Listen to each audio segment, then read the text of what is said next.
রংপুরে বিএনপি চেয়ারম্যানের নির্বাচনী জনসভায় মানুষের ঢল। অভ্যুত্থানে প্রথম শহীদ আবু সাঈদের কবর জিয়ারত করলেন তারেক রহমান। রাজনীতি করার সুযোগ করে দেয়া জুলাই যোদ্ধাদের অস্বীকার করছে একটি দল। অভিযোগ, জামায়াত আমিরের ক্ষমতায় গেলে ভারতের পাহাড়ি ঢলে বন্যা সমস্যা সমাধানের প্রতিশ্রুতি। নগরে গঞ্জে প্রচারণার ব্যস্ততা, ছুটির দিনে জমজমাট গণসংযোগ। প্রতিশ্রুতির ফুলঝুরি নিয়ে ভোটারের দ্বারে দ্বারে প্রার্থীরা। ভোটের পরিবেশ নিয়ে পাল্টাপাল্টি অভিযোগ। কক্সবাজারের টেকনাফে গহীন পাহাড়ে আটকে রেখে মারধর। মুক্তিপণ দিয়ে দুদিন পর ছাড়া পেলেন অপহৃত 6 কৃষক। অপহরণকারীদের ধরতে অভিযানে পুলিশ। এবং চতুর্থ দফায় সীমান্তে কাঁটাতারের বেড়া দেওয়ার চেষ্টা বিএসএফ এর। জয়পুরহাটের ঘোনাপাড়ায় আবারও উত্তেজনা, বিজেপির বাধায় বন্ধ করল কাজ।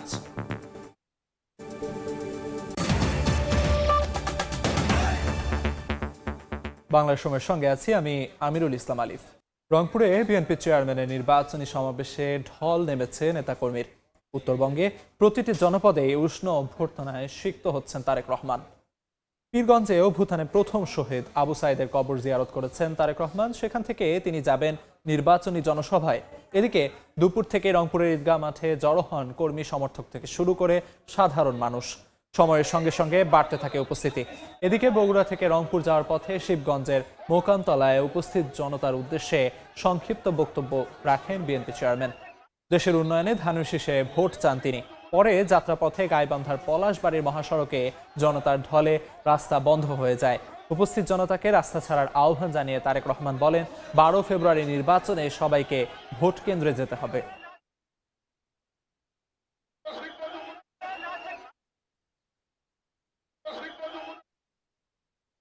এই মুহূর্তে রংপুরের ঈদগাহ মাঠে আছেন সহকর্মী আহমেদ সালেহীন। সরাসরি যাচ্ছি তার কাছে। রংপুরে আমি অবস্থান করছি, যেখানে আসলে কালেক্টরেট ঈদগাহ মাঠে বিএনপি চেয়ারম্যান তারেক রহমান তার নির্বাচনী জনসভায় বক্তব্য রাখবেন। এই মুহূর্তে তিনি আছেন পীরগঞ্জে, যেখানে জুলাইয়ের শহীদ আবু সাঈদের কবর জিয়ারত করেছেন এবং সেখানে তার বাবার সঙ্গে আবু সাঈদের বাবার সঙ্গে তিনি কথা বলছেন। কিছুক্ষণের মধ্যে তিনি রওনা দেবেন এই রংপুরের এই কালেক্টরেট ঈদগাহ মাঠের উদ্দেশ্যে, যেখানে তিনি নির্বাচনী জনসভায় তিনি বক্তব্য রাখবেন। এখানে ইতিমধ্যে লক্ষ লক্ষ মানুষ এই মাঠ এবং মাঠের আশেপাশে তারা জমায়েত হয়েছেন, তারা তারেক রহমানকে দেখার জন্য, তারেক রহমানের বক্তব্য শোনার জন্য। আমরা দেখানোর চেষ্টা করছি যে কি পরিমাণ মানুষ এবং তার সমর্থক বিএনপির কর্মীরা তারা এখানে এসেছেন। সেটা আপনারা দেখতে পাচ্ছেন যে আমাদের ক্যামেরায়, যে তারা এখানে উচ্ছ্বাসের মধ্য দিয়ে তারা দেখেছি আমরা দুপুরের পর থেকে তারা অবস্থান নিয়েছেন এই মাঠে। তারেক রহমান তিনি আসবেন, আসার পরে তারেক রহমান এখানে এসে বক্তব্য রাখবেন এবং নির্বাচনে যে প্রতিশ্রুতি তিনি দিচ্ছেন বিভিন্ন জায়গায় বিভিন্ন স্থানে যে সমাবেশ তিনি করেছেন, এই সমাবেশের ধারাবাহিকতা আজকেও তিনি এই সমাবেশে তিনি বক্তব্য রাখবেন। এবং নির্বাচনের পরে তারা যদি জনগণের সমর্থনে ক্ষমতায় আসতে পারে তাহলে বিএনপি কি করবে সেই প্রতিশ্রুতিগুলি তিনি জানাচ্ছেন, তারা বলছেন। তারেক রহমান আজও সেই বক্তব্য তিনি রাখবেন এবং নতুন কিছু হয়তো এখান থেকে এখানকার মানুষ বা এই উত্তরের জনপদ রংপুরের মানুষ সেটি তারা শুনবেন। আপনারা জানেন যে তারেক রহমান এর আগে গতকালকে যে রাজশাহীতে যে একটি নির্বাচনী জনসমাবেশে বক্তব্য দিয়েছিলেন, আমাদের ভলান্টিয়ার ভাইরা বারবার অনুরোধ করছে, নির্বাচনী জনসভায় বক্তব্য দিয়েছিলেন। আমরা বলে রাখতে চাই যে আবু সাঈদের বাসায় আবু সাঈদের কবর জিয়ারত শেষে সেখানে মতবিনিময়ে অংশ নিয়েছেন বিএনপি চেয়ারম্যান তারেক রহমান। সেখানে তিনি সবার সাথে কুশল বিনিময় করেছেন, কথা বলছেন। বিশেষ করে আবু সাঈদের বাবা, জুলাই শহীদ আবু সাঈদের বাবার সঙ্গে তিনি কথা বলেছেন, তার সঙ্গে সহমর্মিতা জানিয়েছেন। তার ছেলে শহীদ হয়েছেন গণতন্ত্রে ফেরাতে যে আন্দোলন হয়েছে, অর্থাৎ স্বৈরাচার বিরোধী আন্দোলনে তাদের সন্তান যে নিহত হয়েছিলেন পুলিশের গুলিতে, সে আবু সাঈদের পরিবারের সঙ্গে কথা বলছেন। সেখানে তিনি একটি মতবিনিময় সভায় যোগ দিয়েছেন, মতবিনিময় করছেন মানুষের সাথে। সেখানে হয়তো কিছু বক্তব্য রাখবেন তারেক রহমান, সেটি আশা করা যাচ্ছে। একই সঙ্গে সেখান থেকে বেরিয়ে তারেক রহমান রংপুরে জনসমাবেশে আসবেন। রংপুরে জনসমাবেশের চিত্র যদি বলতে চাই, যে এখানে কানায় কানায় পূর্ণ এই মাঠ আছে বিকেল থেকে, অর্থাৎ দুপুরের পর এখানে মানুষ জড়ো হয়েছিলেন এবং এখন তারা এই মাঠে অবস্থান নিচ্ছেন এবং তাদের মধ্যে একটি উচ্ছ্বাস উদ্দীপনা কাজ করছে যে তাদের প্রিয় নেতা তারেক রহমান তিনি এই মঞ্চে আসবেন, তারা বক্তব্য রাখবেন, সেই অপেক্ষায় তারা রয়েছেন। আমরা বলতে চাচ্ছিলাম যে বিষয়গুলি, সেটি হচ্ছে গতকালকে তিনি রাজশাহী, নওগাঁ এবং বগুড়ায় নির্বাচনী জনসভায় তিনি বক্তব্য রেখেছিলেন। বিশেষ করে রাজশাহীতে তিনি বক্তব্য রেখেছেন পদ্মাপাড়ের জনপদে তিনি বক্তব্য বলেছিলেন যে তিস্তা ব্যারেজ তিনি যদি ক্ষমতায় আসতে পারেন তাহলে বিএনপি সরকার ক্ষমতায় আসলে তারা সেই তিস্তা ব্যারেজ নির্মাণের মাধ্যমে সেই প্রকল্প বাস্তবায়নের মাধ্যমে উত্তরের জনপদের যে মানুষের পানির যে আকাঙ্ক্ষা, পানির যে চাহিদা সেটি পূরণে সহযোগিতা করবে সেই প্রকল্প, এবং কৃষকদের জন্য সেই পানি সেচের ব্যবস্থা করা হবে, খাল খনন করা হবে এবং কৃষকদের সুবিধার্থে সেই বিষয়গুলো তারা ক্ষমতায় গেলে সেই বিষয়গুলো উল্লেখ করেছিলেন। একই সঙ্গে তারা নারীদের স্বাবলম্বী করে গড়ে তোলা, কৃষকদের স্বাবলম্বী করে গড়ে তোলা, একই সঙ্গে কৃষকদের 10,000 টাকা পর্যন্ত কৃষি ঋণ মওকুফ করার ঘোষণা তিনি দিয়েছিলেন। তারেক রহমান বিএনপি ক্ষমতায় গেলে সেই বিষয়গুলি তারা বিবেচনায় আনবেন, বাস্তবায়ন করবেন। একই সঙ্গে তরুণ যুবক যুবতী তারা যারা রয়েছেন, যারা শিক্ষায় শিক্ষিত হচ্ছেন এবং তাদের কর্মসংস্থানের জন্য বেশ কিছু পরিকল্পনার কথা কিন্তু তারেক রহমান জানিয়েছিলেন গতকালকে, এবং তারই পুনরাবৃত্তি হবে বা হচ্ছে। এখানেও বেশ তরুণদের জনসমাগম ঘটেছে এই মাঠে।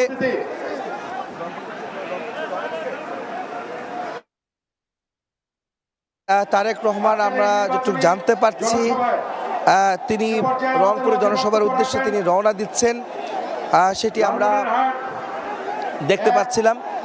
তারেক রহমান এই সমাবেশে আসতে তার যতক্ষণ সময় লাগছে, তিনি বগুড়া থেকে আজকে নাচ গার্ডেন হোটেলে তিনি ছিলেন, তার সহধর্মিণী ডাক্তার জুবাইদা রহমান তার সঙ্গে ছিলেন এবং সেখানে সকালে একটি অনুষ্ঠানে তিনি যুক্ত হয়েছিলেন। এরপরে তিনি জুম্মার নামাজ আদায় করে দুপুরে রওনা দেন রংপুরের উদ্দেশ্যে, বিশেষ করে পীরগঞ্জে যেখানে জুলাই শহীদ আবু সাইদের কবর জিয়ারত করার উদ্দেশ্যে তিনি রওনা দিয়েছিলেন, এবং সেখান থেকে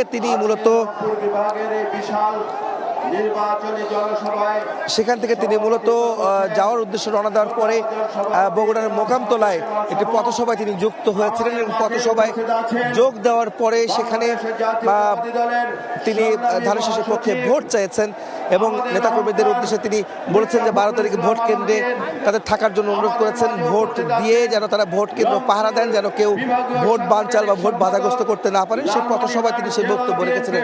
সেখান থেকে তিনি পীরগঞ্জে গিয়েছেন, জুলাই শহীদ আবু সাইদের কবর জিয়ারত করে সেখানে মত বিনিময়ে অংশ নিয়েছিলেন। এখন তিনি রংপুরের উদ্দেশ্যে তিনি রওনা দিয়েছেন, রংপুরের উদ্দেশ্যে তিনি রওনা দিচ্ছেন এবং তার সঙ্গে তার নেতাকর্মীরা রয়েছেন এবং তার গাড়ি বহরটি ঘিরে তার নেতাকর্মীরা রয়েছেন।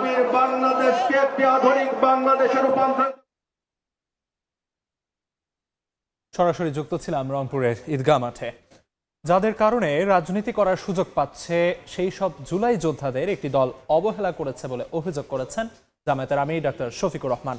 ভারতের পাহাড়ি ঢলে বাংলাদেশে বন্যা সমস্যার সম্মানজনক সমাধানের প্রতিশ্রুতি দেন জামায়াত আমির। বলেন, চাঁদাবাজির বিরুদ্ধে নতুন বাংলাদেশ বিনির্মাণে সবাইকে ঐক্যবদ্ধ থাকতে হবে। ফেনী, নোয়াখালী ও লক্ষ্মীপুরে নির্বাচনী জনসভায় অংশ নিয়ে এসব কথা বলেন জামায়াত আমির।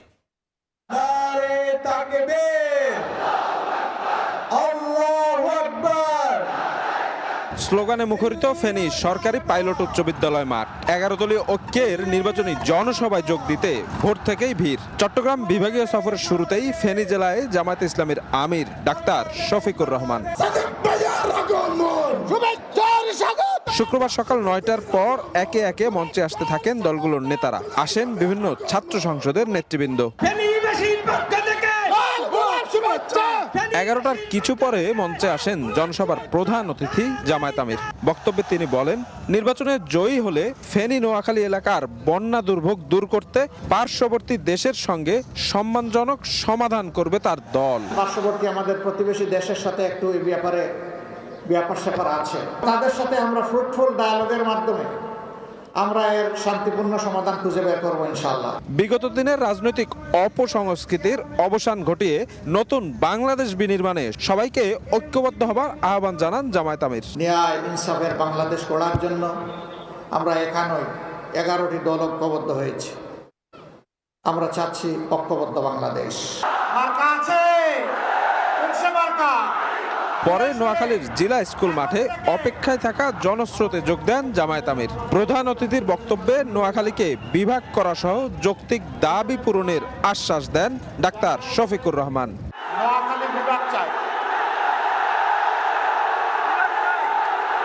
মাশাআল্লাহ, ভেরি ওয়ার্ম রেসপন্স। কথা দিচ্ছি আপনাদের সাথে বেইনসাফে করা হবে না ইনশাআল্লাহ। ইনসাফের মানদণ্ডে দাঁড়িয়ে অবশ্যই আপনাদের দাবিগুলো পর্যায়ক্রমে ইনশাআল্লাহ আমরা বাস্তবায়ন করব। বিকেলে লক্ষ্মীপুর সরকারি আদর্শ সামাদ স্কুল মাঠে জনসভায় জামায়াত আমির বলেন, যাদের কারণে রাজনীতি করার সুযোগ পাচ্ছে সেই সব জুলাই যোদ্ধাদের অবহেলা করছে একটি দল। যাদের কারণে জেল থেকে মুক্তি, যাদের কারণে অনেকের দেশে ফিরে আসা, যাদের কারণে নির্বাচনের কথা বলা, যাদের কারণে দেশ শাসনের কেউ কেউ কারো কারো স্বপ্ন দেখা, তারা তাদেরকে অস্বীকার করছেন। লজ্জা। এসব জনসমাবেশ থেকে গণভোটে হ্যাঁ জয়যুক্ত করার আহ্বান জানান জামায়াত প্রধান। ভয় আমরা আল্লাহ ছাড়া কাউকে করি না। শফিক মুন্সি, সময় সংবাদ। আমরা প্রতিশ্রুতি। ছুটির দিনেও জমজমাট নির্বাচনী প্রচারণা। দলীয় নেতাকর্মীদের নিয়ে পাড়া মহল্লা চষে বেড়াচ্ছেন প্রার্থীরা। ভোটারের কাছে গিয়ে এলাকার নানা সংকট সমাধানে দিচ্ছেন নানা প্রতিশ্রুতি।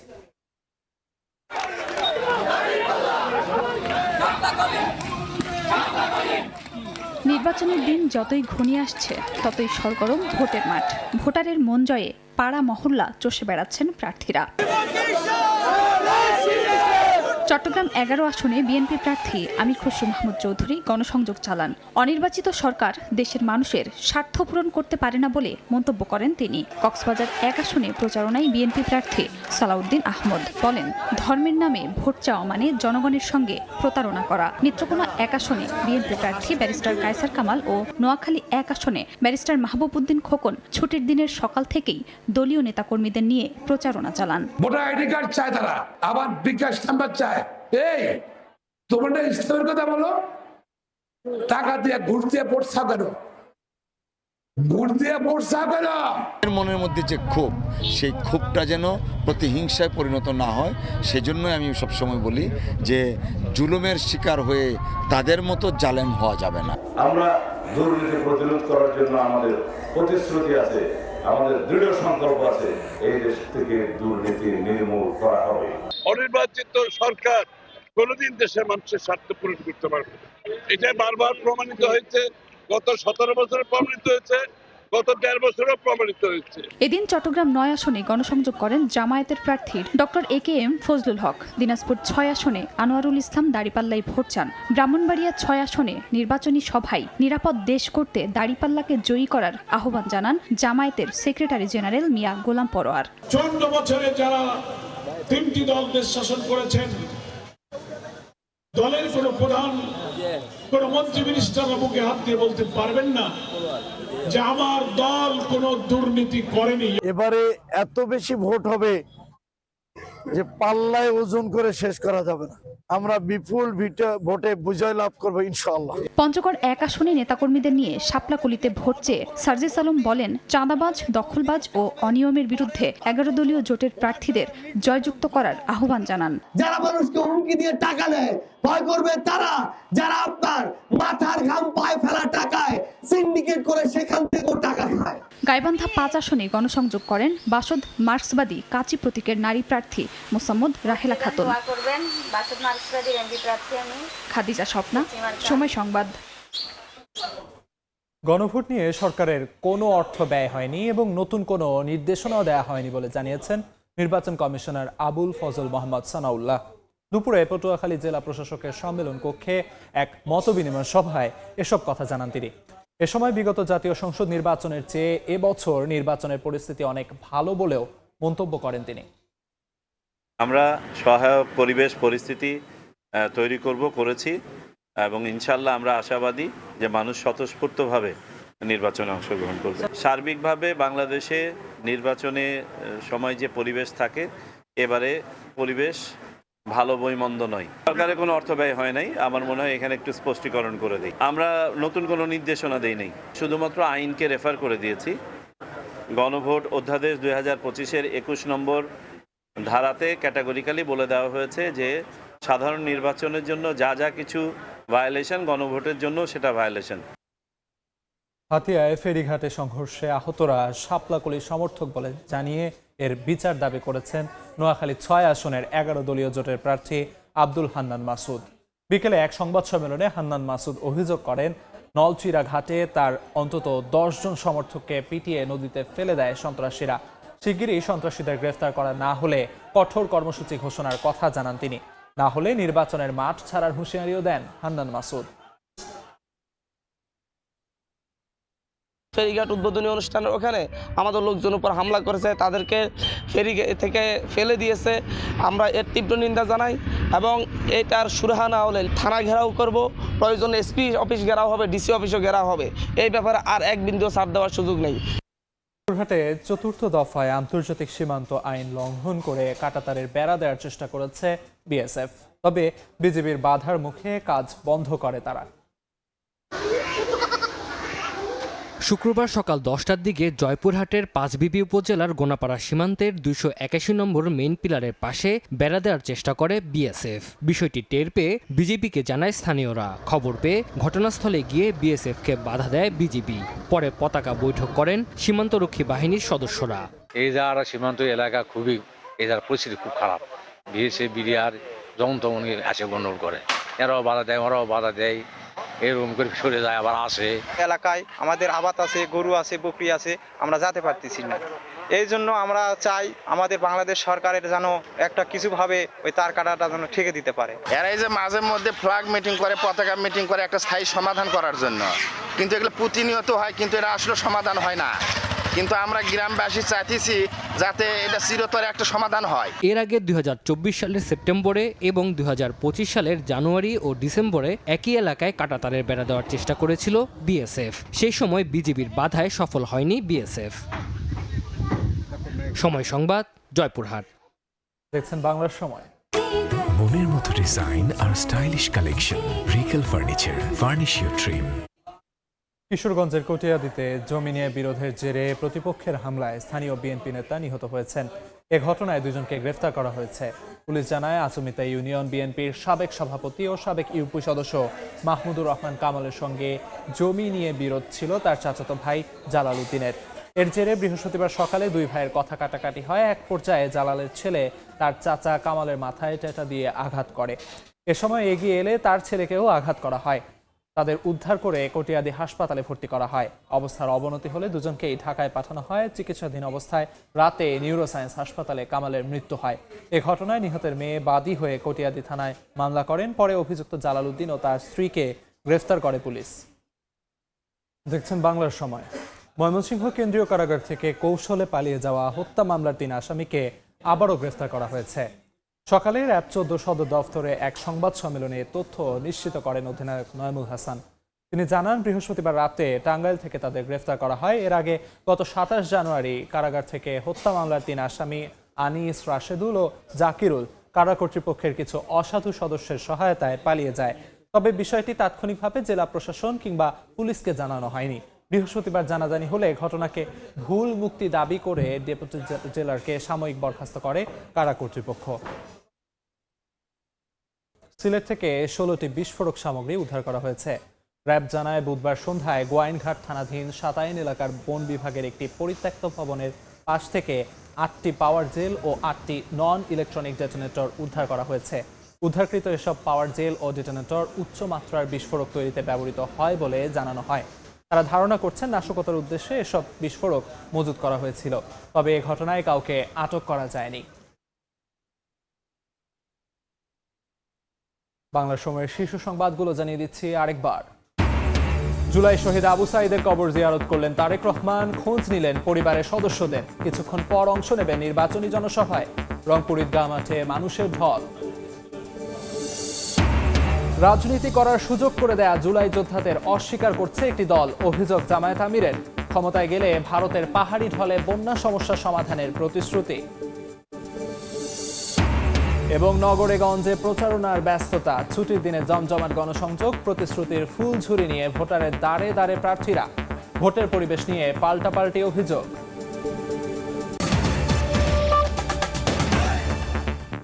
এই ছিল বাংলা সময়ের পর সন্ধ্যার সময় নিয়ে সঙ্গে থাকবেন শবনব নিবিড়।